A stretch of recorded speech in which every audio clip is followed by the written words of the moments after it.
अनंत ज्ञानी, अनंत उपकारी, अनंत करुणा के सागर। ऐसे भगवान महावीर स्वामी परमात्मा बता रहे हैं कि आत्मा का उत्थान कहाँ पर है, आत्मा का विकास या फिर आत्मा का विनाश। भगवान महावीर स्वामी परमात्मा हर एक जीव को सही रास्ता बताया है। सही रास्ते चलने के लिए धर्म की साधनाएं बताई है। दान, शील, तप, भाव, ये 4 प्रकार का जो धर्म है, हर एक जीव को अलग अलग रुचि के अनुसार उस धर्म पर चलते हैं और चलने वाले मंजिल पा सकते हैं, और विनाश की ओर जाने वाला, अधर्म करने वाला मंजिल नहीं पा सकता है। भगवान महावीर स्वामी परमात्मा हर एक देशना के अंदर हर एक जीव का कल्याण हो, हर एक जीव की मुक्ति हो और हर एक जीव समय का बर्बाद ना करे, उसके लिए परमात्मा बार बार हर एक जीव को सावधानी, हर एक जीव को धर्म में जुड़ने की प्रेरणा करते हैं। लेकिन जीव अनादि अनंत काल से कुछ संस्कार लेकर आया है। धर्म के साथ साथ अधर्म का भी आचरण करता है, पुण्य के साथ साथ पाप का भी आचरण करता है, और उन्हीं के कारण पाप का प्रबल पुण्योदय होता है। पाप की आचरण प्रवृत्ति ज्यादा बढ़ने के कारण धर्म नीचे झुक जाता है। इसलिए महापुरुषों ने कहा कि जिन वाणी का श्रवण करने वाला व्यक्ति मुक्ति मंजिल को पाता है।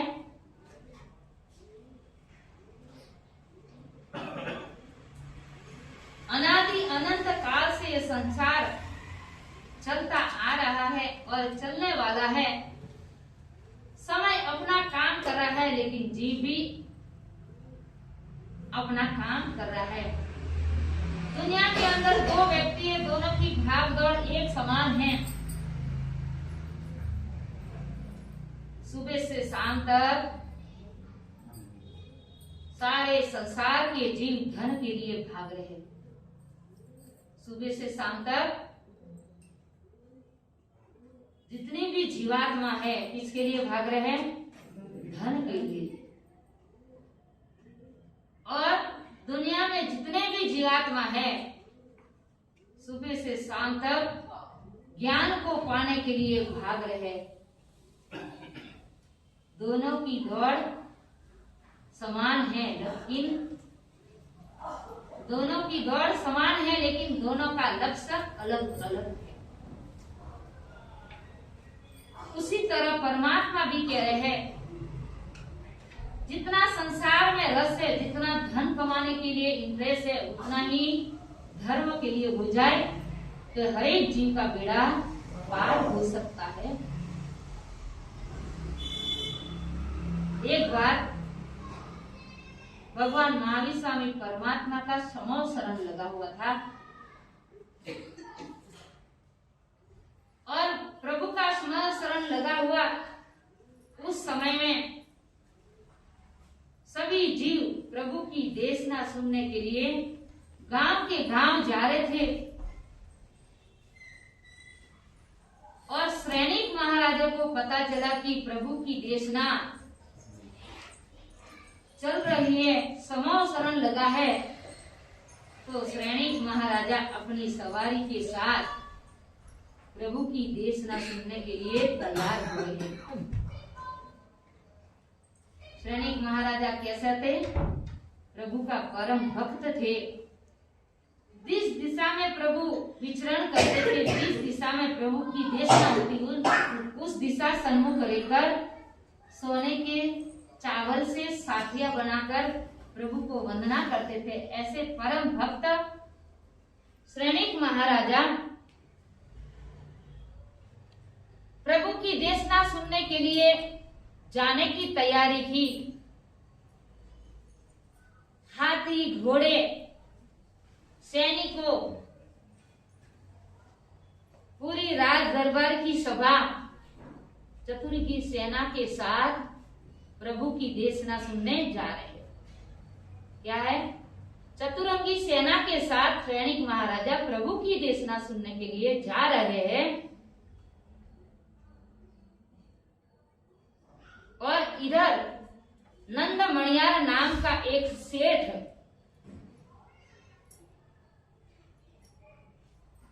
अशुभ भाव में मरकर एक तालाब का मेंढक बना।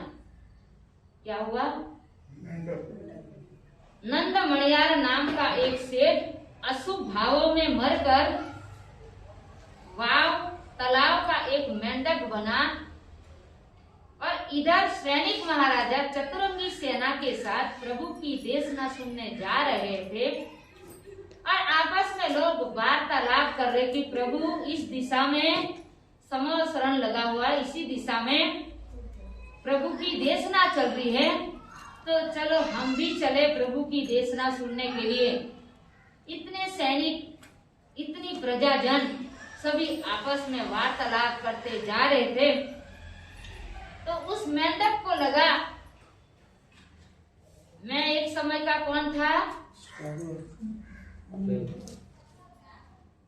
पूर्व भाव के अंदर में एक सेठ था, लेकिन अशुभ भाव में मरकर एक मेंढक बना। और वो भी कहा? तालाब, नदी में, वाव के अंदर। और वहां से सवारी जारी है। और वो मेंढक ये बात सुनी प्रभु की देशना, और प्रभु का नाम सुनते हुए उनको जाति स्मरण ज्ञान हुआ। जाति स्मरण ज्ञान हुआ तो उनको लगा कि मैं भी प्रभु की देशना सुनने के लिए जाने का मन कर रहा है, लेकिन मैं कितना छोटा जीव हूँ। ये लोग घोड़े सवारी के साथ जा रहे हैं और एक मैं छोटा सा जीव इतना भाग दौड़ नहीं कर सकता। और इन सब के साथ जाऊंगा तो किसी के पैरों में, पांव में आकर कुचल जाऊंगा। इसलिए जाना तो है, लेकिन सावधानी पूर्वक जाना है। अब मेंढक ने सोचा कि ये नाम तो मैंने कहीं सुना हुआ है, जाति स्मरण ज्ञान हुआ है, इसलिए स्मरण करा, कहीं सुना है। ऐसे मन में भाव लाने, अशुभ भाव में मरकर मेंढक बना। और प्रभु का नाम सुनते, प्रभु की देशना की बात की चर्चा सुनते हुए इनको जाति स्मरण ज्ञान हुआ। और जाति स्मरण ज्ञान होने के कारण सबके साथ वो भी देशना सुनने के लिए चल पड़े। अब सवारी इतनी है कि छोटा सा जीव सबके बीच में आ जाए तो पैरों के अंदर उछला जाए, इसलिए दूर दूर भाग रहा है, दूर दूर से चल रहा है, क्योंकि रास्ता तो देखा नहीं। चतुरंगी सेना आगे आगे जा रही है और मेंढक भी पीछे पीछे जा रहा है, क्योंकि अकेला जीव कोई रास्ता पकड़ नहीं सकता। कोई साथ हो, कोई देखा हुआ व्यक्ति अपने आगे चलता हो तो उसको देख देख कर हम भी चल सकते हैं। मेंढक ने सोचा इतना जोर जोर से ये लोग चल रहे हैं, मैं छोटा सा जीव और इतने बड़े बड़े हाथी, घोड़े, इतनी सवारियां, इतनी मतलब पशु उनके साथ में हैं, और किसी के पैर में आ गया तो मेरी तो भगवान की देशना सुनने का मौका नहीं मिलेगा। ये सोचकर मेंढक ने कहा सबको जाने देता हूं, मैं पीछे पीछे चलता हूं। पूरी चतुरंगी सेना आगे निकल गई और मेंढक धीरे धीरे पीछे चल रहा है। अब मेंढक चलता चलता आधे रास्ते में पहुंचा और सेना तो बहुत आगे निकल गई, लेकिन इतने में ही सैनिक महाराजा की सवारी आधी पीछे आ रही थी। मेंढक को लगा सभी निकल गए, अब सबकी निशान देख देख कर वो फलांग लगाकर जा रहा है। उनको पता नहीं था कि पीछे भी सवारी आ रही है, आधी सेना पीछे भी है, आधे लोग आगे भी है। अब मेंढक को लगा अभी कोई आने वाला नहीं है, अब मैं बीच में चलूंगा तो जितने भी सेना आगे आगे चली उसके पांव की रेखा जो पड़ी है, उसके पांव चरण चिन्ह दिखाई दे रहे, उसके देख देख कर मैं मंजिल तक पहुंच जाऊंगा। ऐसी भावना से, क्या भावना था? प्रभु की देशना सुननी है, प्रभु की वाणी सुननी है। मैंने पूर्व भाव में भगवान की दया से बहुत धनवान सेठ था, लेकिन मैंने कभी दान नहीं किया, कोई धर्म नहीं किया, पुण्य नहीं किया, अशुभ भाव में मरकर ये स्थिति मेरे को हुई है। तो अब दोबारा ऐसी स्थिति ना हो, इसलिए भाव ऊपर ला रहा है कि प्रभु कैसे दिखाई दे रहे होंगे, प्रभु की दर्शना कैसी होगी, कितने देव दानव मानव मनुष्य प्रभु की देशना सुनते होंगे, उसके बीच में मेरे को भी सुनने को मौका मिल रहा है। ऐसी उच्च भावना से आगे आगे बढ़ता जा रहा है और आगे आगे चलते चलते पीछे से जो सेना आ रही थी, उस सेना के जो घोड़ा चल रहा था, उसके पैर के नीचे वो मेंढक दब गया। क्या हुआ? पीछे जो सेना आ रही थी सवारी घोड़े की, उस घोड़े के पांव में उस मेंढक दब गया और वहीं कुचलकर मर गया। मेंढक की भावना क्या थी? प्रभु की देशना सुननी है। तिर्यन जाति में रहा हुआ जीव भी शुभ भाव में प्रभु की देशना सुनने की बात कर रहा है, और उस समय जो मेंढक की जो भावना सी प्रभु की वाणी सुनने की, वो मरकर देव बना। क्या बना? देव बना। उनकी जो अधूरी जो भावना थी वो पूरी ना हो पाई। अब इधर प्रभु की देशना सुनने के लिए सभी सैनिक, सभी सवारी आगे चल रही और प्रभु की देशना चल रही है। सभी लोग देशना में बैठे हुए हैं और उसी समय जो वही देव, कौन सा? मेंढक जाति का जो जीव मरकर क्या बना? देव बना। और उनकी भावना क्या थी? प्रभु की वाणी सुननी है, प्रभु की देशना सुननी है। शुभ भाव में मरकर पुण्यानुबंधी पुण्य का उपार्जन किया था, उसी के फल स्वरूप में उनको देवलोक की गति मिली। और देवलोक में जाति स्मरण अपने ज्ञान के द्वारा उन्होंने ज्ञान में देखा कि मैं मरकर कहाँ से आया? तिर्यन जाति में से मैं आया और देव गति में उत्पन्न हुआ हूँ, और मेरा लक्ष्य क्या था? प्रभु की वाणी सुनना, प्रभु की देशना सुनना। ये मेरी भावना अधूरी रह गई। अब परमात्मा कौन सी जगह विराजमान है? अपने अवधि ज्ञान में देखा तो प्रभु जहाँ जा रहे थे उसी दिशा में प्रभु का समाशरण लगा हुआ है, प्रभु की देशना चल रही है। और उस समय देव ने सोचा हमारे पास तो शक्ति बहुत है, तो क्यों न मैं शक्ति का सदुपयोग करूं, मेरी शक्ति के द्वारा प्रभु की भक्ति करने चला जाऊं। जो मेरी भावना थी वो पूरी नहीं हो पाई, लेकिन इस भाव में उस भाव को पूर्ण कर सकता हूं।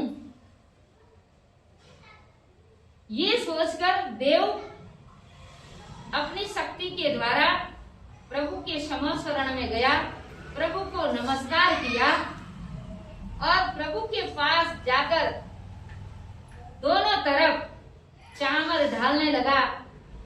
प्रभु की पूजा करने लगा, प्रभु को नमस्कार करने लगा और प्रभु को देखकर कहने लगा, प्रभु आप सूर्य है, दानव है, मानव है, कौन है? आपका इतना तेज, आपका मुखमंडल सूर्य से भी ज्यादा तेजस्वी है, चमकदार है। प्रभु के ऐसे नमते हुए भाव उल्लास से पूजा करने लगा। किससे? चंदन से प्रभु की पूजा करने लगा। और उसी सभा में, प्रभु की सभा के अंदर श्रेणिक महाराजा भी देशना सुनने के लिए बैठे हुए थे। और देव ने अपने शक्ति के द्वारा अपना रूप ना दिखाई दे, इसलिए एक मनुष्य जैसा रूप धारण करके प्रभु की पूजा कर रहा है। लेकिन जो व्यक्ति देखता है तो कैसा लगता है? अजीब सा लगता है, कोई रूप रंग का ठिकाना नहीं, और अपने शरीर में से परु निकलता है, कोई फुंसियां हो जाती है और अंदर से जो गंदगी निकलती है वो निकाल कर प्रभु को लगा रहा है। हम चमड़े की आंख वाले व्यक्ति सही क्या है वो नहीं देख पाते, तो श्रेणिक महाराजा ने देखा ये तो प्रभु की आराधना कर रहा है, अपने शरीर का परु निकालकर, पीप निकालकर प्रभु की पूजा कर रहा है। कौन देख रहा है? श्रेणिक महाराजा प्रभु की आराधना हुए नहीं देख पा रहे, अंदर से दुखी है। ये कौन व्यक्ति है इतना बड़ा हिम्मत करके प्रभु के आगे आ गया और प्रभु की आराधना कर रहा है? अब श्रेणिक महाराजा मन में ही सोच रहे कि मेरे सारे सैनिक को बोल देता हूँ, इसको गिरफ्तार कर ले, इसको बंदी बना ले, परमात्मा की आराधना कर रहा है। अपने सारे सैनिकों को बोल दिया कि ये जो व्यक्ति प्रभु से कोई विलेपन लगा रहा है, कुछ लगा रहा है, ये प्रभु की आराधना कर रहा है, इसको बंदी बना लेना चाहिए। सैनिकों को बोलकर उसको पकड़ने के लिए गए। अब जब प्रभु की पूजा हो गई तो देव ने अपनी माया को समेट लिया और ऐसे जाने लगा। प्रभु की पूजा पाठ हो गई और फिर देव चलने लगा। तब श्रेणिक महाराजा ने सैनिक से कहा कि इनको बंदी बना लो, प्रभु की आराधना की है। जैसे ही उसको पकड़ने के लिए गए तो देव जैसे मुड़ने लगे, उस समय प्रभु को छींक आई। प्रभु को छींक आ गई तो देव ने प्रभु से कहा आप जल्दी मरो। क्या कह रहे? आप जल्दी मरो। श्रेणिक महाराजा सैनिकों को बोला इसको बंदी बना लो, प्रभु की आराधना की है, इसको दंड देना जरूरी है, दंड मिलना ही चाहिए। ऐसे सोचकर सैनिक उसको पकड़ने गए तो देव माया थी, इसलिए वो आकाश मार्ग में उड़ गया। लेकिन क्या कहा? प्रभु को छींक आई तो आप जल्दी मरो। और गुस्सा आया, हमारे परमात्मा को कोई अपशब्द बोल दे, हमारे राजा को कोई अपशब्द बोल दे, जिनका नमक खाते हो उसका कोई बुरा बोले तो सिर कलम भी हो सकता है। तो सैनिक महाराजा ने कहा तू कौन कहने वाला होता मेरे परमात्मा को? एक तो आराधना की और फिर क्या बोल रहे हैं? जल्दी मरो।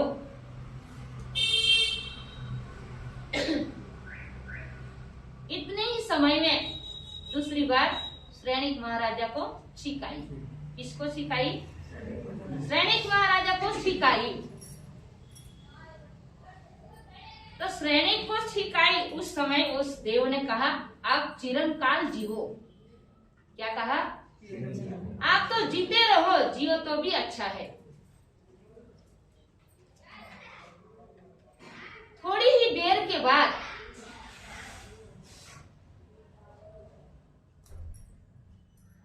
जो अभय कुमार नाम का जो मंत्री था उसको छींक आई। किसको? श्रेणिक महाराजा का जो मंत्री था अभय कुमार, उसको छींक आई। तब देव ने क्या कहा कि आप जियो या मरो।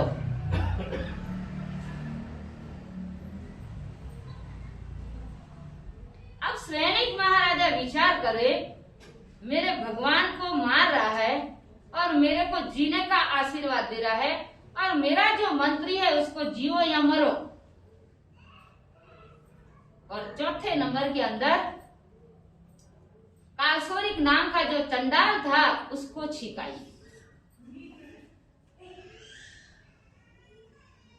उसको छिकाई। तब देव ने कहा, आप चाहे मरो या जियो।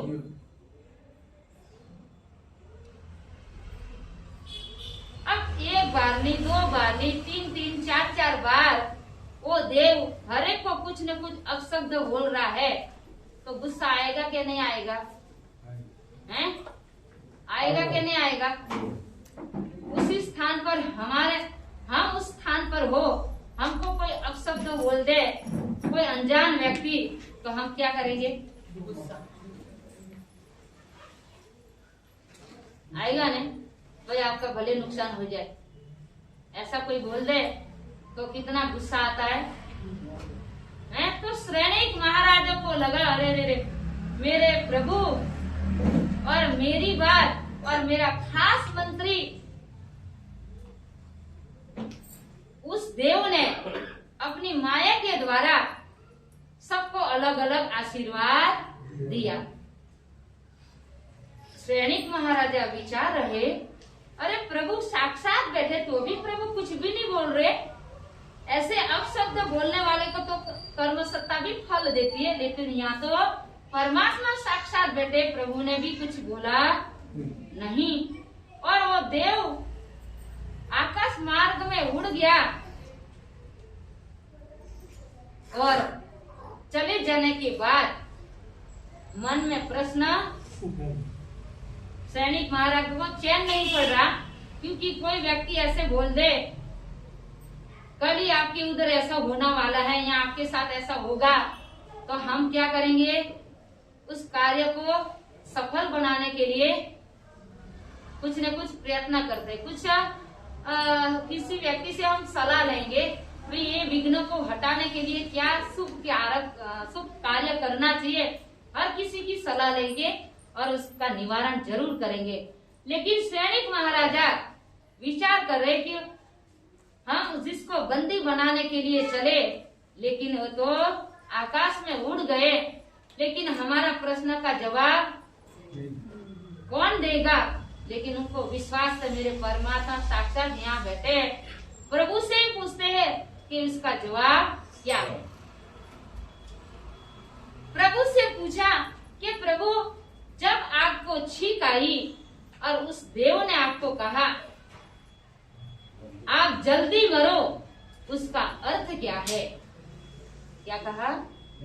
आपको जल्दी मरने का आशीर्वाद दिया है, उसके पीछे रहस्य क्या है? तब परमात्मा सैनिक महाराजों को समझाया कि सैनिक, कर्म सत्ता की गति ऐसी है, आप और हम भी नहीं समझ पाते हैं, क्योंकि कर्म कितने जन्म का इकट्ठा किया हुआ, कोई कोई भव में उदय में आता है। जब तक वो पुण्य का प्रबल होता है तब तक पाप को नीचे दबना पड़ता है। जब पुण्य खत्म हो जाता है तब पाप हावी हो जाता है, तब वो पाप उदय में आता है। तो अब सुन कि जिस मेरी देशना जहाँ चल रही थी और आपकी सवारी देशना सुनने के लिए आ रहे थे, उस समय नंद मणियार नाम का एक सेठ अशुभ भाव में मरकर एक मेंढक बना था, और मेंढक भी प्रभु की वाणी सुनने के लिए ही आ रहा था। आप लोग चर्चा करते हैं ना कि भाई आज ये तपस्या है, आज ये प्रोग्राम है, आज ये प्रवचन है, तो ऐसे बात करते चले और कोई व्यक्ति आपकी बात सुनकर उनको अच्छी लगी तो वो भी देखने का मन करता है, उनको सुनने का मन करता है। तो बात सुनकर उनको जाति स्मरण ज्ञान हुआ, क्योंकि पहले भव में जैन धर्म मिला था, लेकिन धर्म नहीं किया, अशुभ भाव में रहे, अशुभ कर्म किया था। उन्हीं के फल स्वरूप उनको मेंढक में जन्म लेना पड़ा। तो थोड़ा बहुत शेष पुण्य किया हुआ था पहले भव के अंदर, वो वापिस उसको देवगति दिला दी। पर वो मेंढक भी आपकी वाणी सुनने आ रहा था और सैनिकों के पैरों में आकर वो मर गया। और शुभ भाव में जो पुण्य किया उसके कारण उसको देवगति मिली और देवगति में जाकर वो मेरी पूजा करने के लिए आया। और वो चंदन से विलेपन कर रहा था, जो आपने कहा कि शरीर का अंदर जो पर्स निकलता है वो लगा रहा था वो। लेकिन आपकी दृष्टि क्या है, हमारी चमड़े की आंख है ने, देवलोक की माया को हम नहीं समझ पाते। ऐसा ही लगता कि भाई इसके शरीर की गंदगी प्रभु को लगा रहा है, लेकिन और प्रभु से चंदन से पूजा कर रहा था, प्रभु का विलेपन कर रहा था, सुगंधित द्रव्यों से प्रभु की पूजा कर रहा था। इसलिए आपकी दृष्टि में उसको लग रहा था कि प्रभु की आसतना हो रही, आसतना नहीं, लेकिन वो पूजा मेरी कर रहा था। और जैसे मेरे को सीख आई तब उन्होंने मेरे को आशीर्वाद दिया। कौन सा? मरने का। आप जल्दी मरो का अर्थ है कि प्रभु आप जल्दी मोक्ष में विराजमान हो। समझ में आई बात? प्रभु को आशीर्वाद दिया। मैं कितना जन्म धारण कर करके इधर उधर भटक रहा हूँ, लेकिन प्रभु आप तो साक्षात परमात्मा है, आपको तो इसी भव में मोक्ष होने वाला है, तो आप जल्दी कर्मों का क्षय कर दीजिए और मोक्ष में विराजमान हो जाइए। समझ में आई बात? तब सैनिक महाराजा को लगा, अरे प्रभु ऐसी कर्म की लीला कहां से कहां, कौन से स्थान पर ऊंचा पर बैठा देती है, कभी नीचे गिरा देती है। तब परमात्मा ने कहा, सैनिक आज तू राजा है, मैं तेरे सामने भगवान हूँ, लेकिन ये सब गद्दी चाहिए, ये सब कुर्सी चाहिए, उसके लिए पुरुषार्थ करना जरूरी है। बिना मेहनत से, बिना कष्ट से कोई मुक्ति नहीं मिलती है। कभी राजकारण के अंदर कुछ पद पाना हो, कितने लोगों के आगे हाथ गिड़गिड़ाना पड़ता है, 2 पैसे खिलाना पड़ता है, तब जाके कुर्सी मिलती। वो भी कितने पैसे डालो तो, और वो भी डालने के बाद भी कभी कोई गारंटी नहीं है। यहाँ फिर भी कुर्सी के लिए गारंटी है कि भाई ज्यादा पैसा खिलाओ तो मिल भी सकती है, लेकिन कम पैसे से काम नहीं होता। लेकिन कर्म सत्ता के आगे कितना भी पैसे खिलाओ, मिलेगी कुर्सी? है नहीं मिल पाती। क्यों? यहाँ धन की वैल्यू है और धर्म सत्ता के आगे धर्म की वैल्यू है। जहाँ धर्म है बिना मांगे आपको कुर्सी मिल सकती है। परमात्मा अपने पास बैठाने के लिए तैयार है, लेकिन हम बैठने के लिए तैयार नहीं। आपके पास धन होगा तो चंपा लाल जी बोलेंगे, नहीं धन होगा तो चंपियो बोलेंगे। ऐसी दुनिया है जहाँ पैसा है वहाँ लोग आपको मान सम्मान देते, मान सम्मान की बुलाएंगे, नहीं तो आपको सब पता ही। दूसरे नंबर में सैनिक महाराजा ने कहा, प्रभु ये तो बड़ी विचित्र बात है, आपको मतलब मरने का बोला, उसका अर्थ के मुक्ति को पाए, लेकिन प्रभु मेरे को जो बोला चिरंकाल जीवो, ज्यादा जीवो, उसका अर्थ क्या है? तब प्रभु ने कहा कि सुन सैनिक, तेरे को ज्यादा जीवो का अर्थ है कि तूने पूर्व भाव के अंदर एक हरणी को वध किया था और हरणी गर्भवती थी और उसके अंदर पेट में बच्चा था और एक तीर के अंदर 2 जीव की हत्या की थी और अशुभ कर्म का उपार्जन किया था। उसके साथ साथ आपने कौन सा कर्म बांधा था? आयुष कर्म।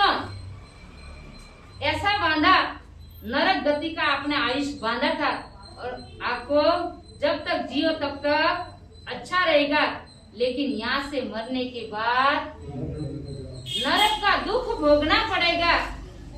इसका मतलब आप ज्यादा जियो तो अच्छा है और जल्दी मर गए तो जिंदगी भर जेल की सजा भोगनी पड़ेगी।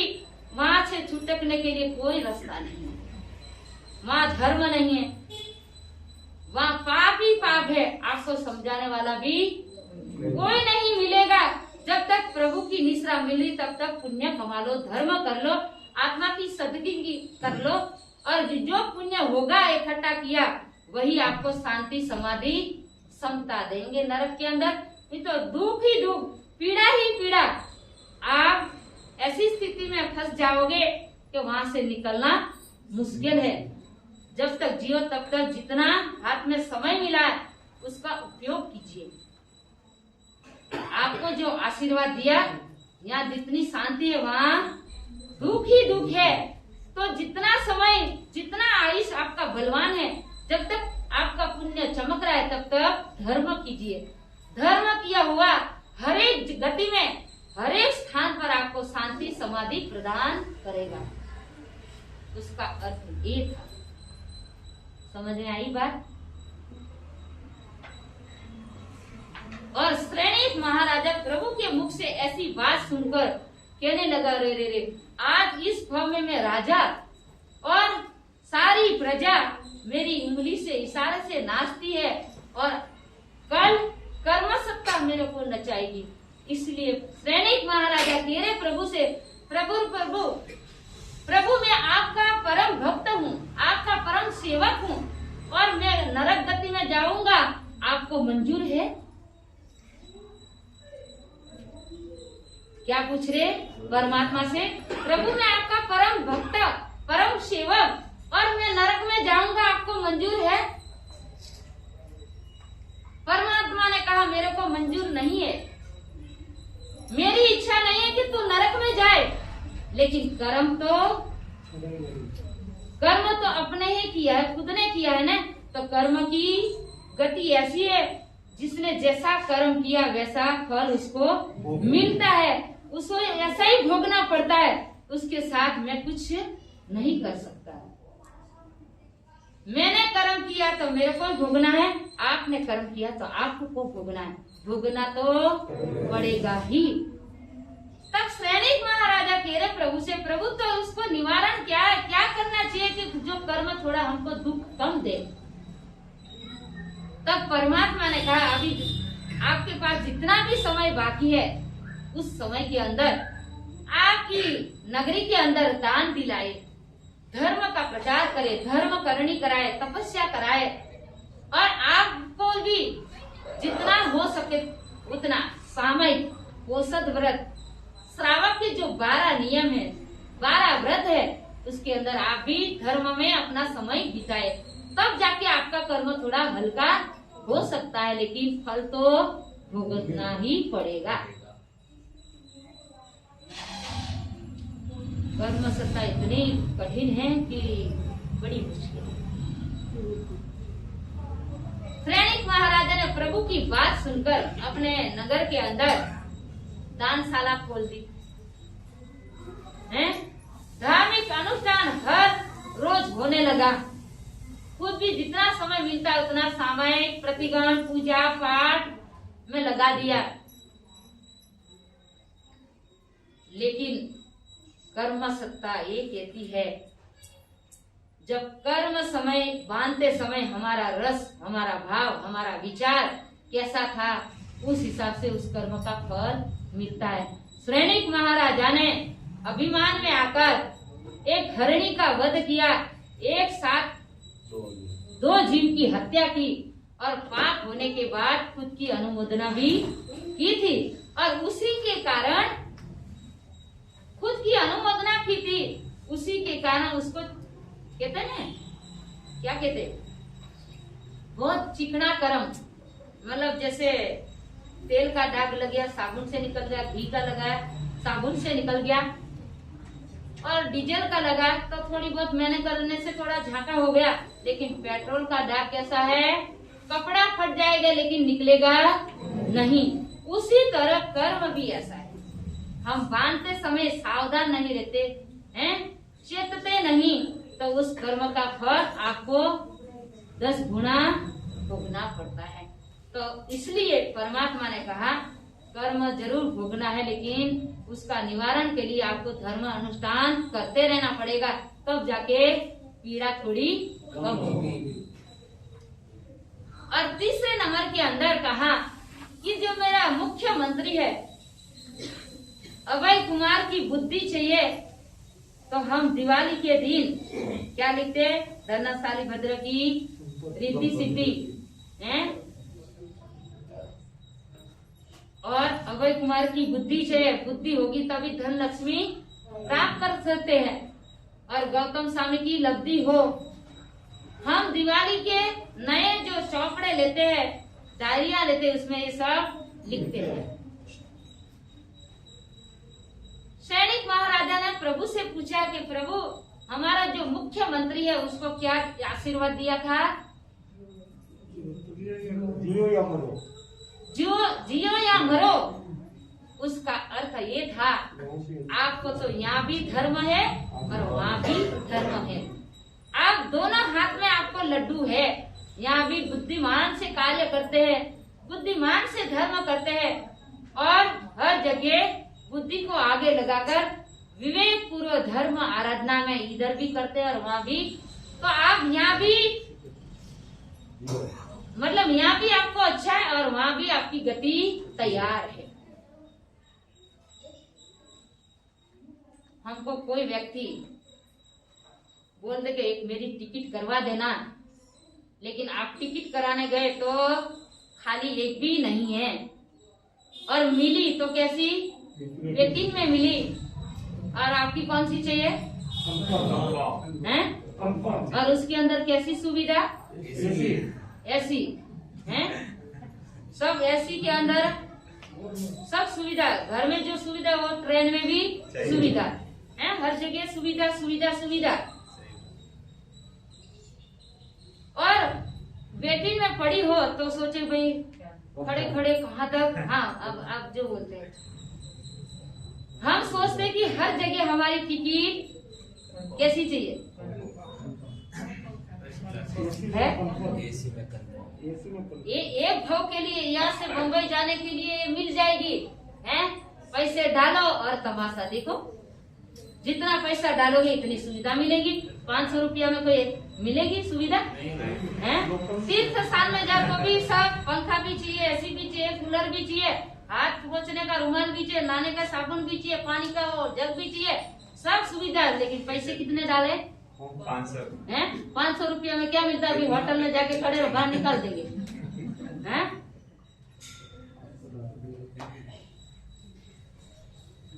सब सुविधा चाहिए और प्रभु को झूठ बोल रहे हैं। हम कैसे बने लोग पक्के होते, भगवान को भी ठग देते। प्रभु आएंगे, साथी से आएंगे, आपके पास ही आना है जाएंगे हैं? हम तो भाई आपकी भाव में पिघल जाते हैं, तो हम तो थक जाते हैं। लेकिन भगवान के दरबार में 2 सैनिक खड़े हैं, 2 गार्ड खड़े हैं, वो हर चीज की तपासनी करते हैं। मंदिर जाना है, गार्ड खड़ा है तो आपके चेकिंग होती क्या नहीं? भाई मोबाइल नहीं ले जाना, कोई ऐसी चीज नहीं ले जाना, चमड़े की चीज उतार कर जाओ, पट्टा उतार कर जाओ, जूते उतार कर जाओ हैं? कर्म सत्ता का मार खाना है तो ले जाना, और नहीं खाना है तो प्रभु की आज्ञा का पालन करना है। अब सैनिक महाराजा ने कहा कि इनको तो जियो तो भी लाभ है और मरो तो भी लाभ है। उनकी टिकट तैयार है।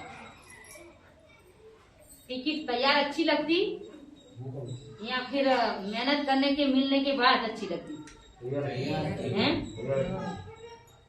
कोई व्यक्ति खुद के पैसे भी डालकर हमारी टिकट करवा दे तो क्या करते हैं? आशीर्वाद देते, पीठ खिलाते, वाह तूने बहुत अच्छा काम किया, मजा आ गई है ना?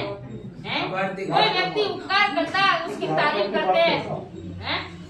यात्रा की तो पैसा नहीं तो नहीं। हाँ, वही तो कह रही। कोई व्यक्ति अपना खुद की जेब का 2 पैसा डालकर भी हमारा काम कर देता है तो उसको ऐसा आशीर्वाद अंदर की दुआएं दे दो, भगवान भला करे, भाई तूने बहुत अच्छा काम हर साल ऐसे है? तो हम ये सोचते कि प्रभु से क्यों नहीं दुआ कर रहे? जिन्होंने जीवन दिया, दुनिया दिखाई, उन्हीं को हम हर बार क्यों ठगते हैं? परमात्मा कह रहे मैं तो टिकट देने के लिए तैयार ही हूँ, लेकिन आप लोकल में बैठना चाह रहे तो मैं क्या कर सकता? हम मुक्ति मंजिल को पाना है तो प्लेन में जाना अच्छा कि गाड़ी में जाए वो अच्छा?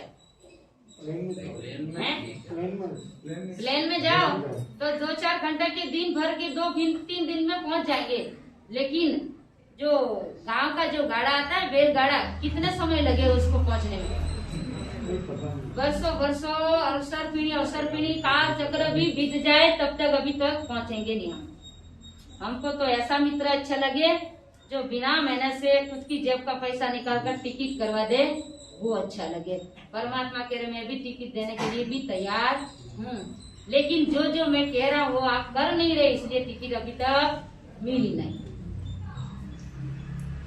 अब श्रेणिक महाराजा ने उनको बोला कि इनको ज्यादा जीने का आशीर्वाद दिया, मतलब जियो या मरो दोनों हाथ में लड्डू है, उसका अर्थ क्या है?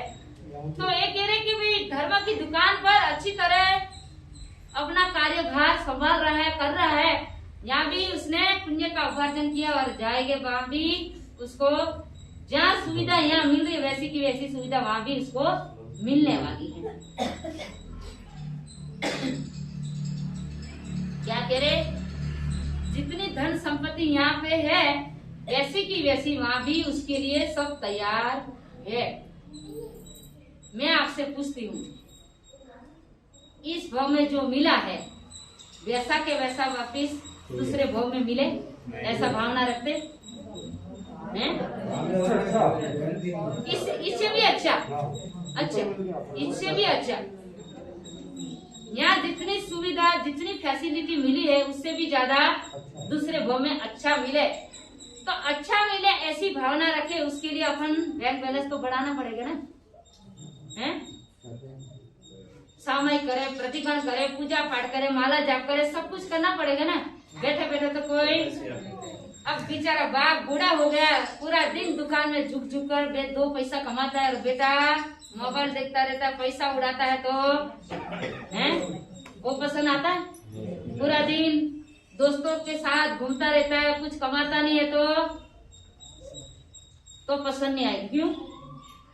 इनको पता है मेरे बाप की गादी तो तैयार है, हमारे कमाने की कोई जरूरत नहीं है। लेकिन जो बेटा कमा कर माँ बाप को सुख देता है, पैसा देता है, धन देता है, तो वही बेटा अच्छा लगता है। उसी तरह हम भी परमात्मा की संतान हैं। परमात्मा कहते ज्यादा नहीं, खुद की आत्मा के लिए थोड़ा बहुत भोजन तैयार कीजिए। इस भाव में खाकर पूरा नहीं करना, अगले भाव में भी चाहिए है। तो जाने के लिए पुण्य का भाता साथ में होना जरूरी है। तो अभय कुमार को आशीर्वाद दिया कि आपको यहाँ भी अच्छा है और वहाँ जाओगे तो वहाँ भी आपकी सदगति तैयार है।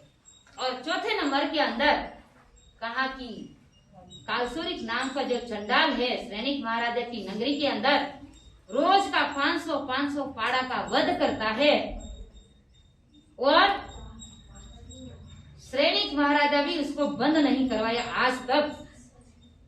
तो उसको आशीर्वाद क्या दिया देव ने?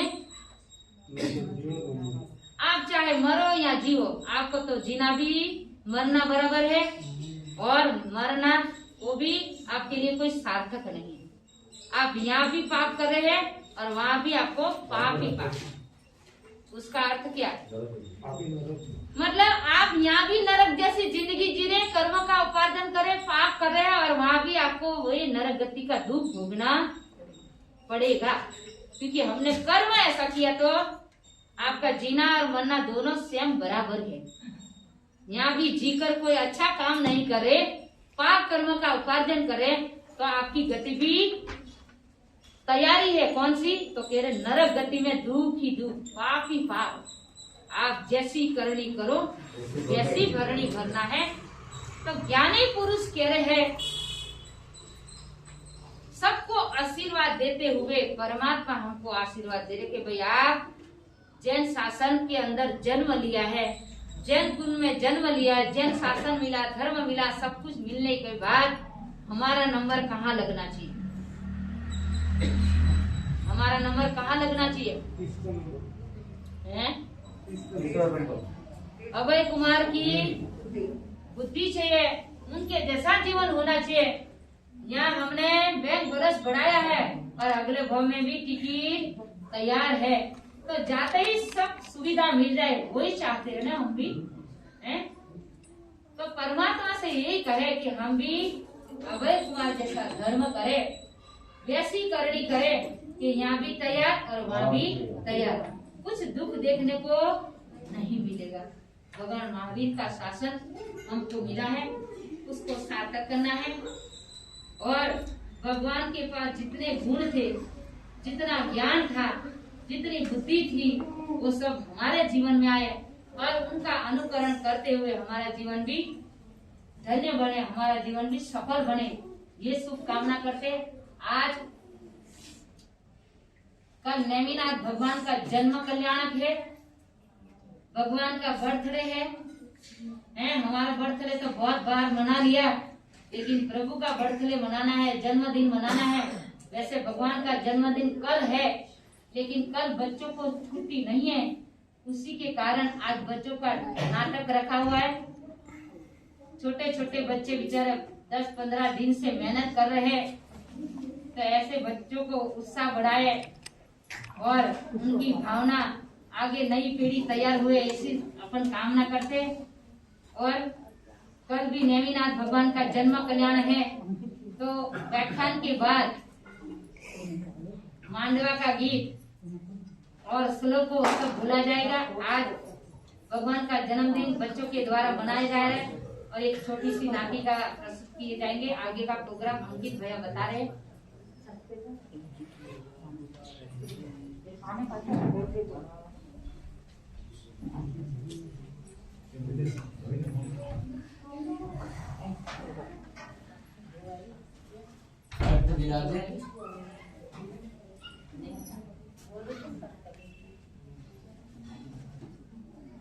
अर्थ विराजित परम पूज्य गुरु मैया के पावन श्रेष्ठ चरणों में कोटि कोटि वंदन नमन।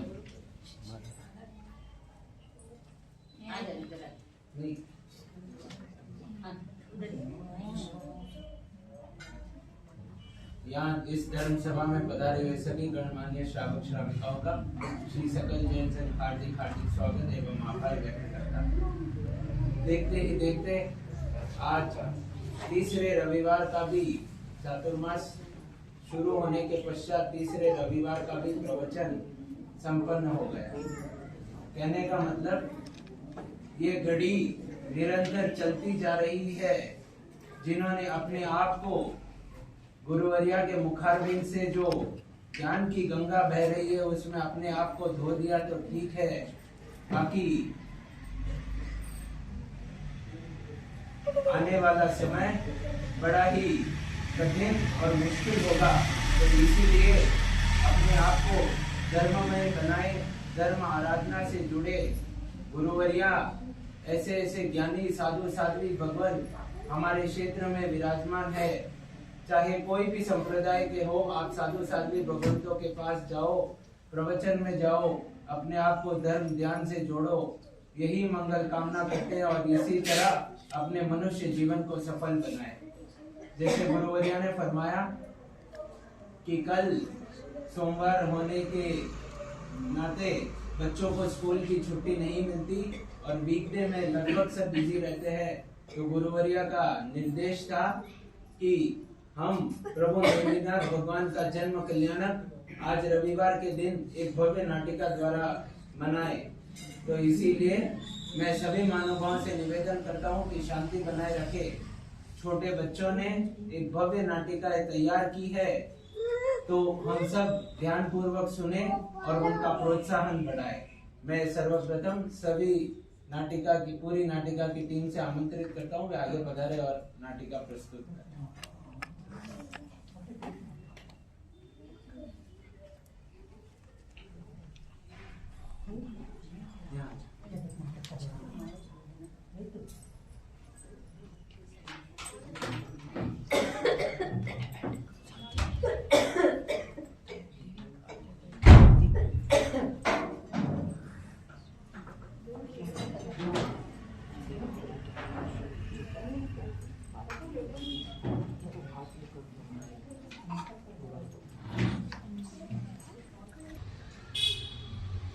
आस्तिक और नास्तिक करोड़ीमल और फकीरचंद का नाटक पात्र के नाम फकीर चंद, करोड़ीमल, गुरुदेव, चोर।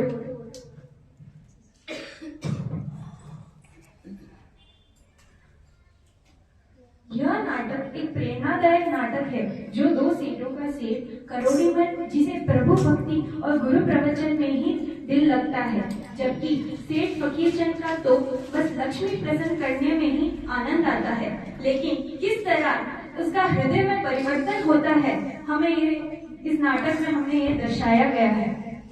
प्रथम दिन फकीर चंद करोड़ीमल से मिलता है और पूछता है,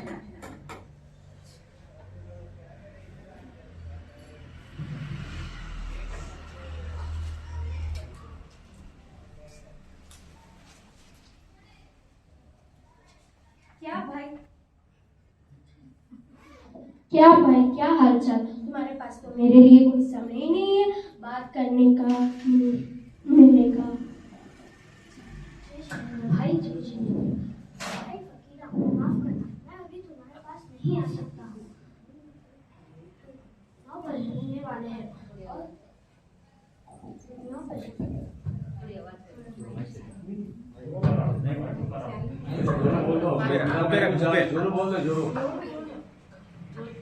अभी मंदिर से आ रहा हूँ और है ना पूजा के वस्त्र पहने हुए, इसलिए मैं कुछ भी नहीं ले सकता हूँ, माफ करना।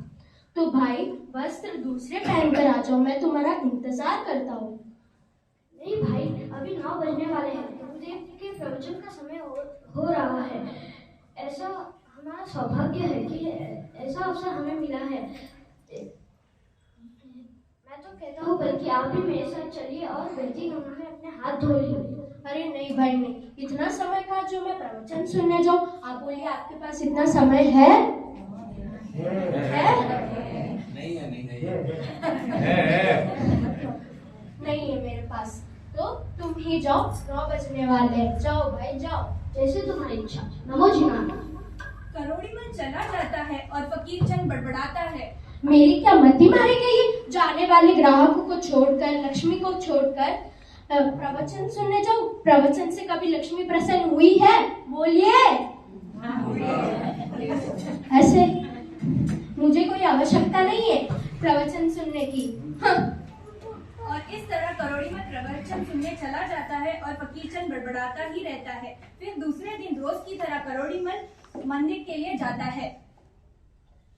अरे अरे भाई, आज फिर कहाँ चल दिए? भाई मैं तो रोज मंदिर जाता हूँ और गुरुदेव के प्रवचन सुनने जाता हूँ। हमारा सौभाग्य है कि गुरुदेव हमारी मंजुनाथ नगरी में आए हुए हैं। बल्कि मैं आज तो तुम मेरे साथ चलोगे ना? नहीं भाई नहीं, आज फिर मेरे को बहुत काम है दुकान में। आज मुझे हिसाब किताब करना है, लेन देन करना है, ग्राहक भी आने वाले हैं। आपकी दुकान में काम है कि नहीं? है कि नहीं? तो मैं तो तुम्हारे साथ नहीं आऊंगा।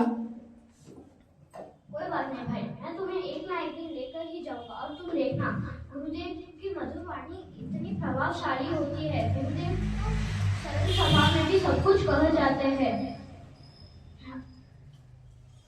फिर खैर तुम्हारी मर्जी। करोड़ीमल वहां से चला जाता है और फकीर चंद फिर बड़बड़ाता है, ये मूर्ख भला क्या जाने, काम काज छोड़कर भाषण सुनने जाता है। भाषण से कभी लक्ष्मी प्रसन्न हुई है ना? नहीं ना? जोर से बोलिए थोड़ा, सबको सुनाई देना चाहिए। उधर वीडियो में चल रहा है। करोड़ीमल गुरु प्रवचन का महत्व बताता है, लेकिन अज्ञान के अंधकार में डूबा हुआ फकीर चंद समझ नहीं पाता और मूर्ख समझता है और फिर सिर्फ बड़बड़ाता ही रहता है। तीसरा दिन करोड़ीमल का पुनः फकीर चंद की कोठी के सामने से गुजरना होता है। अरे भाई, आज फिर कहाँ चल दिए? मेरे से कोई बात ही नहीं करते हो तुम? मेरी कोठरी से या मेरे रास्ते से कोई जाते ही नहीं। आजकल तुम दिखते भी नहीं हो। मेरे से बात करने का, मिलने का कोई समय ही नहीं है तुम्हारे पास। नहीं भाई, ऐसी कोई बात नहीं है। आज मंदिर में नेमिनाथ भगवान के जन्मदिन का आयोजन में था, मैं वहीं से आ रहा हूँ और अब गुरुदेव का प्रवचन सुनने जा रहा हूँ। अभी तो 10 बज रहे, घड़ी में तो अब 10 बज रहे, पर प्रवचन तो 9 बजे का था। सही कह रहे हो भाई, पर कुछ समय शेष है।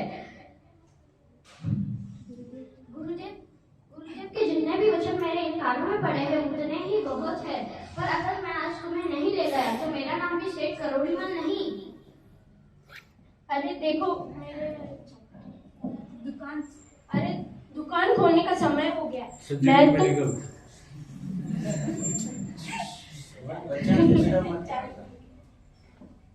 दुकान खोलने का समय हो गया, मैं तो नहीं आऊंगा। अरे नहीं भाई नहीं, अरे नहीं भाई नहीं। इस बार करोड़ीमल एक नहीं मानता, अपने मकसद में सफल होता है। देखो भाई, इन लोगों को भी तो काम होता है, पर आते हैं कि नहीं प्रवचन सुनने। तुम भी चलो। सेठ फकीरचंद को वह गुरु के प्रवचन के लिए ले ही जाता है।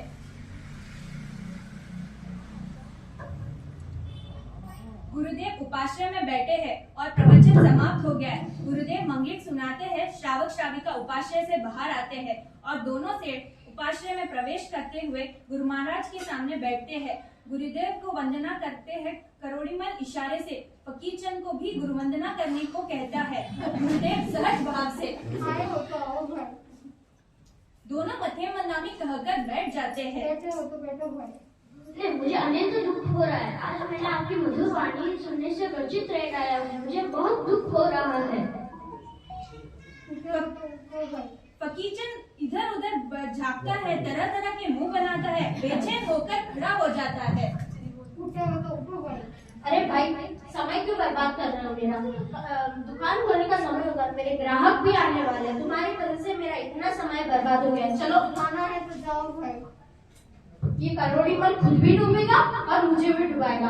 पता नहीं कैसे कैसे साधुओं के पास ले जाता है और वो कैसे बोलते हैं, अरे तो आओ बैठो बैठ जाने लग जाओगे।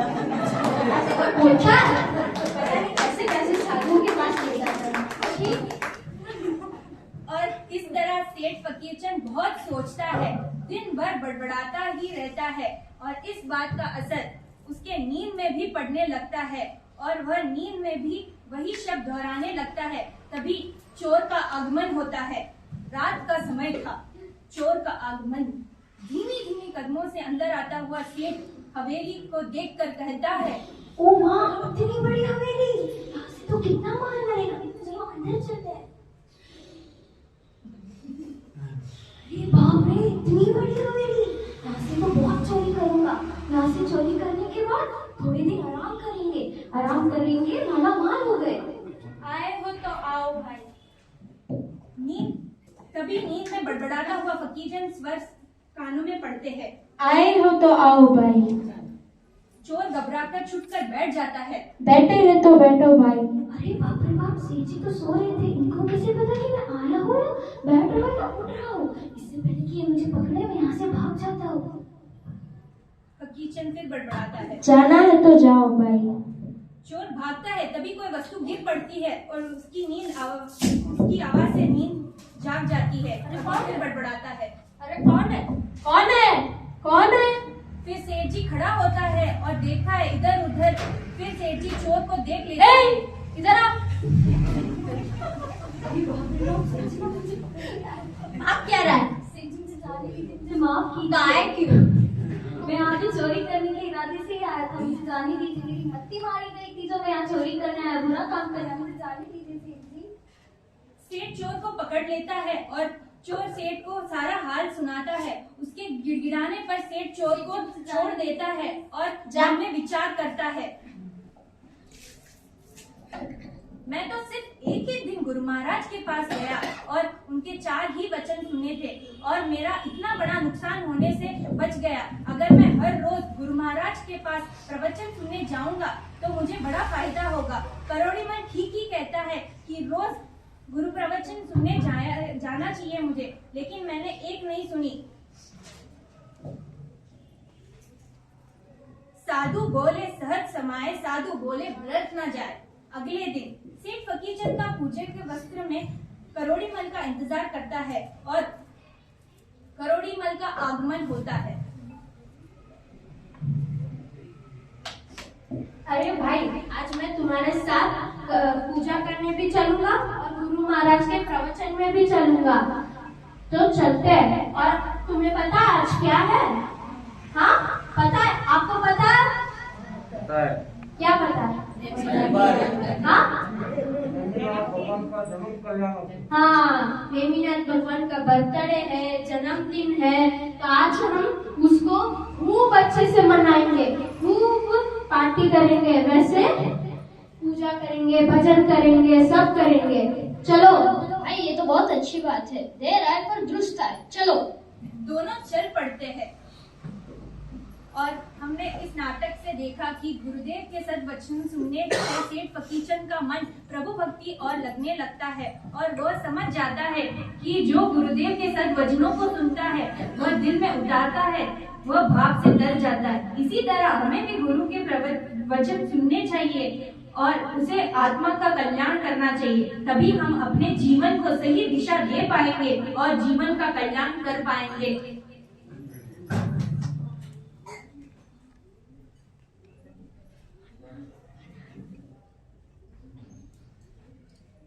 धन्यवाद। आशा करता हूँ कि आप सबको ये नाटक समझ में आया होगा और ये गुरु जी का प्रवचन आप हर रोज सुने। पवन रत्न श्री महाराज साहब का प्रवचन हर रोज सुने, आशा करता हूँ।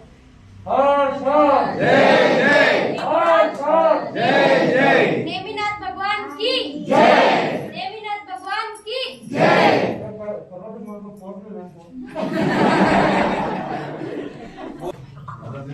अद्भुत नाटिका। ये नाटिका नहीं, ऐसे देखने जाओ अगर अपने मन मंदिर में जाको तो ये वास्तव में सच्चाई है। जहाँ श्राविका समाज, जहाँ इनको बार बार बोलना पड़ता है आगे सिरको आगे सिरको, तो यहाँ तो जो सेठ लोग हैं वो तो अपने ही धुन में व्यस्त है। ये वास्तव में आज की सच्चाई है। अगर ये आज की ये सच्चाई है तो आने वाले समय में क्या होगा वो हमें ध्यान देना होगा। ये आपके सामने भव्य नाटिका प्रस्तुत की हमारे संघ के उपाध्यक्ष महोदय श्रीमान सा कपूर चंद जी सा खिवेसरा परिवार के इन बच्चों ने राशि, कनिशा, सिद्धि, रोनित और मनन खिवेसरा परिवार जैसे दादा के संस्कार है, जैसे दादा चाहे कपूर चंद सा कोई भी समय हो कहीं भी हो, अगर उनको बस सूचना मिल जाए कि साधु साध्वी भगवंत आ रहे हैं तो तुरंत हाजिर हो जाते हैं। तो ऐसे संस्कार अपने दादा ने अपने पोते पोतियों को दिया। मैं पूरे खिवेसरा परिवार का पुनः एक बार श्री सकल जैन संघ की ओर से हार्दिक हार्दिक आभार एवं अनुमोदना व्यक्त करता हूँ।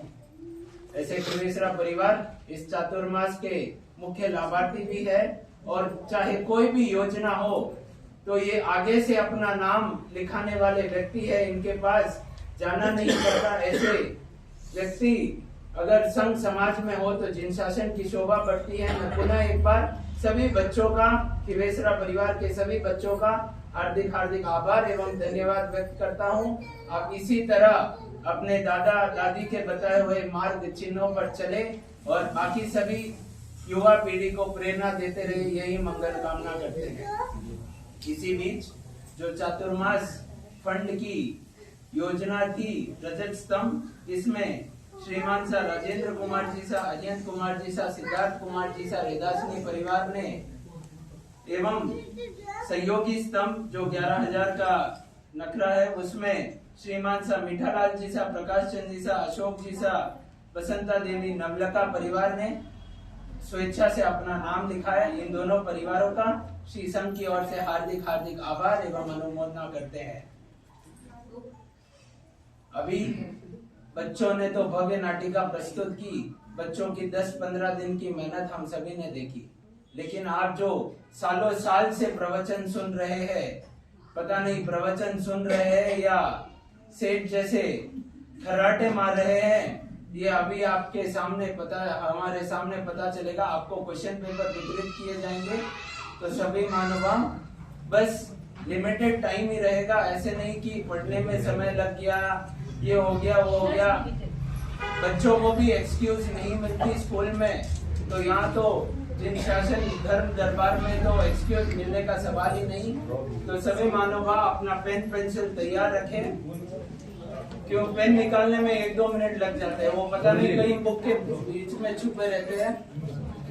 10 मिनट ही मिलेंगे। और इसके पश्चात ठीक 10 मिनट का समय, और उसके पश्चात गुरुवरिया के मुखारविंद से मांग ले प्रभु पार्श्वनाथ भगवान की आरती एवं मंगल दीवा, और उसके पश्चात श्रीमान सा राजेश कुमार जी, हितेंद्र कुमार जी कोठारी परिवार की ओर से ऊपर 4th फ्लोर में अल्पार की व्यवस्था रखी गई है। सभी महानुभाव अल्पार अवश्य लेकर पधारें।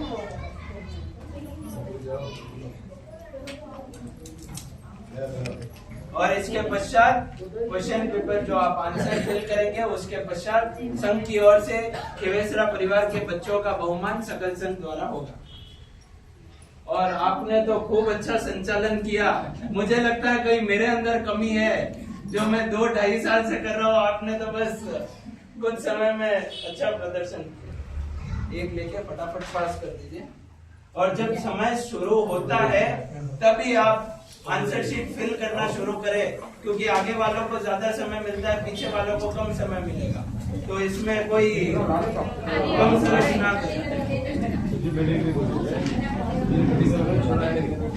एक लेकर पास कर दीजिए। अब एक बार पढ़ लीजिए, जब समय शुरू का बोलेंगे तभी आपको समय शुरू।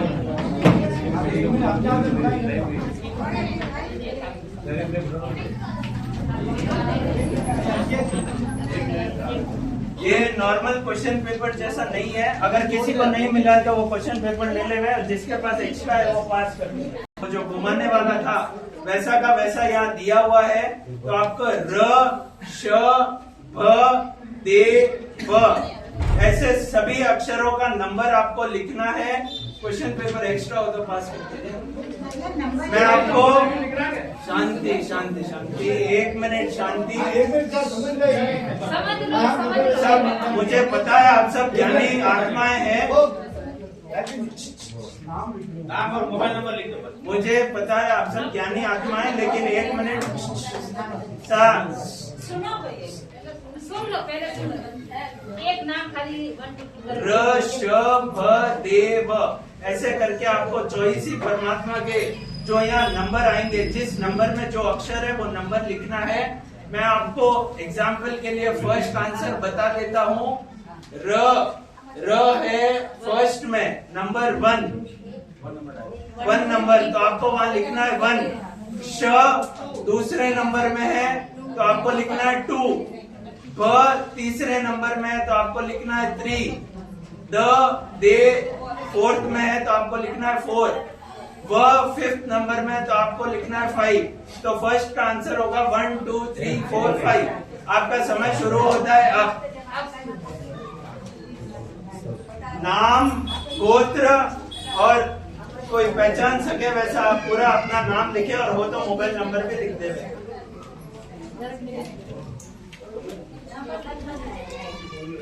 अगर र बन में तो बन लिखो। श कहते हैं 2 नंबर में श तो 2। फ 3 में तो लिखो 3। दे कहते हैं 4 में 4। व कहते हैं 5 में। यो करना है, अपना अक्षर छोड़ना है। नंबर लिखो जी। 10 मिनट यहाँ हेल्पिंग नहीं आपका नहीं यहाँ एक नहीं, 2 जन का दिमाग एक पेपर में नहीं आएगा। आप होता अलग पेपर में। 10 मिनट का ही समय है। डायल करते रहिए। हाँ, नंबर डायल करते रहिए।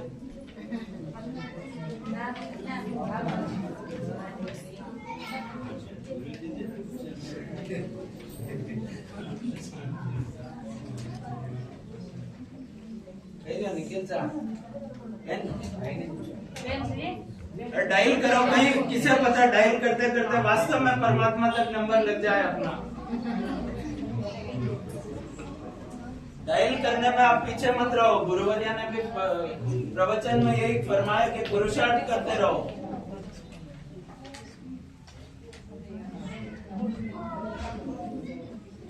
दोस्तों के, स्नेही स्वजन के खूब नंबर डायल किए। आज परमात्मा का नंबर डायल करना है।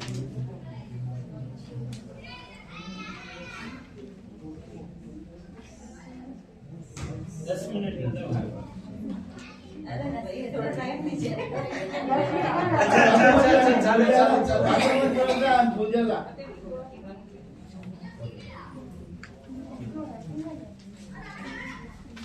वही तो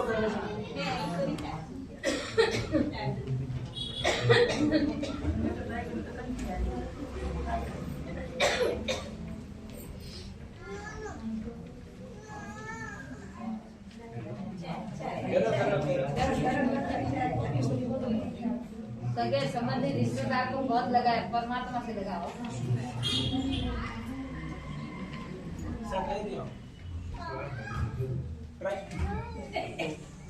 माला तो बाद में गिन सकते हैं।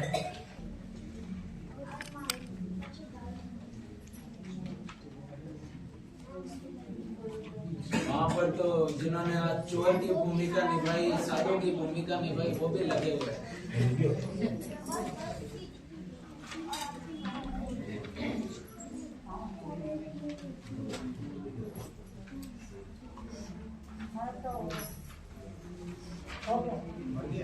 हो गया।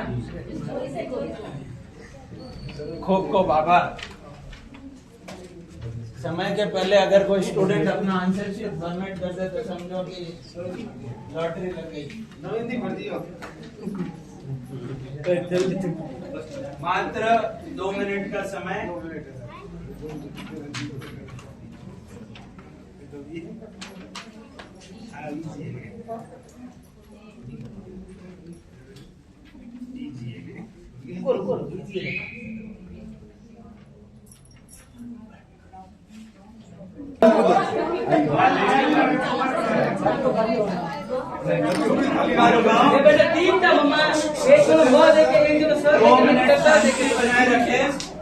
और खिवेसरा परिवार के जो भी बच्चे हैं जिन्होंने नाटिका प्रस्तुत की वे सभी आगे पधारे। संघ के पदाधिकारीगण आगे पधारे और बच्चों का बहुमान करें। क्या नाम है? बोलो शांतिनाथ भगवान की जय। आज इसीलिए ऊपर अल्पा रखा है कि आप क्वेश्चन पेपर आराम से डिस्कस कर सकते हैं। 2 मिनट बच्चों का बहुमान। मनन खिवेसरा, आप क्या बने आज? आप तो उनके श्रावक हैं।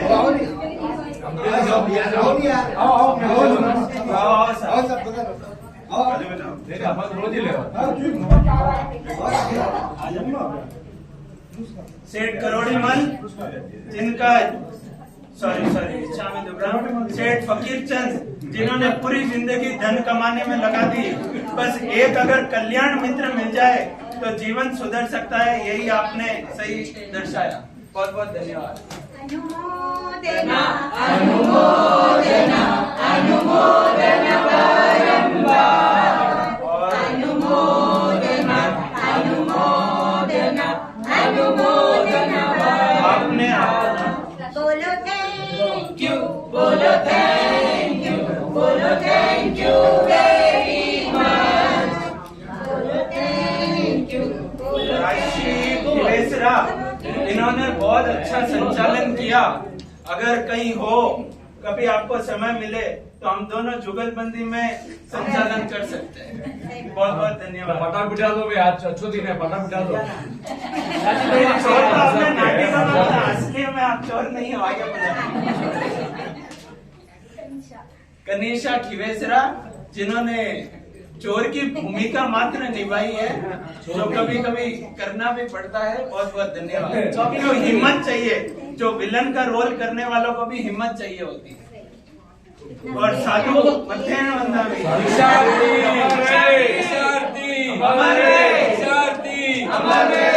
इन 5 बच्चों का पुनः एक बार संघ की ओर से खूब खूब आभार एवं धन्यवाद।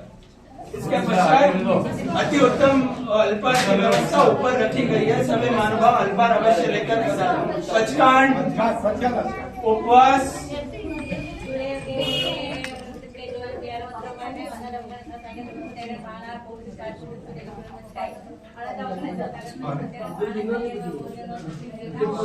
અંકિત ભાઈ એકાસનો કેટલો કોઈ પ્રસ્તાવ લઈ રહ્યા છે सब रेडी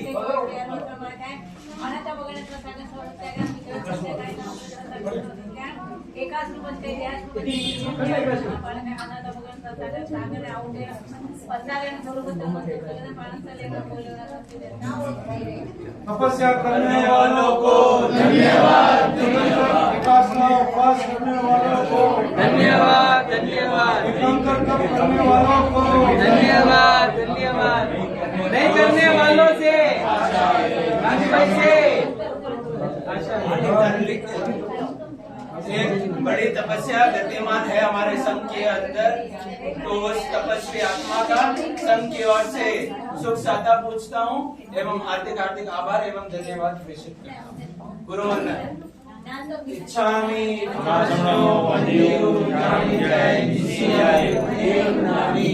इच्छामि कमासनो वंदेयो ज्ञानि जय निशियाय देवनामि। इच्छकार सुवराई सुख तप शरीर निरवध सुख संयम जात्रा निरोधोजी स्वामी साता केजी बात पानी नो भाग देजोजी। स्वामी कमासनो वंदेयो ज्ञानि जय निशियाय देवनामि चा कारण सति समग्र नबुटे में अभ्यंतर रायम काम्यो येचम कामे में रायम जंके चे आवते अमरोते भते पाणी विणे व्यवचे आलावे सलावे उच्चासने समासने अंतरवास विवासाए जंके चे मते विणे परिहीन सुमम बायरम सुभे जन अहम न जानु तसमिच्छा विनुकलम चामी कमासनो वदि जानु जाय नीति आए नेवनामी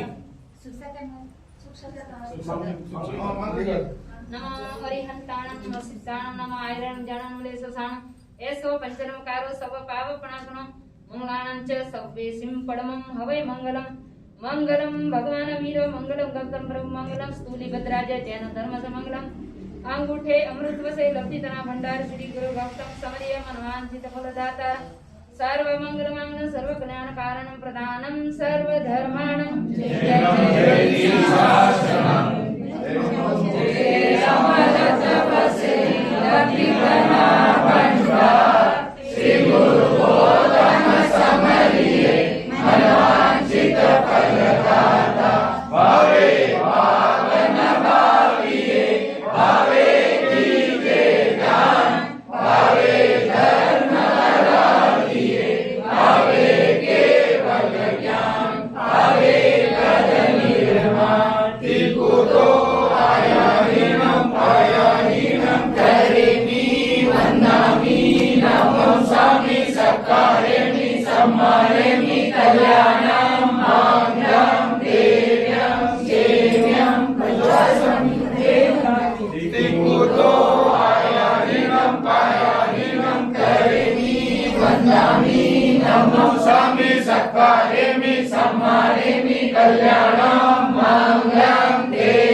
बोले शासन पति श्रमण भगवान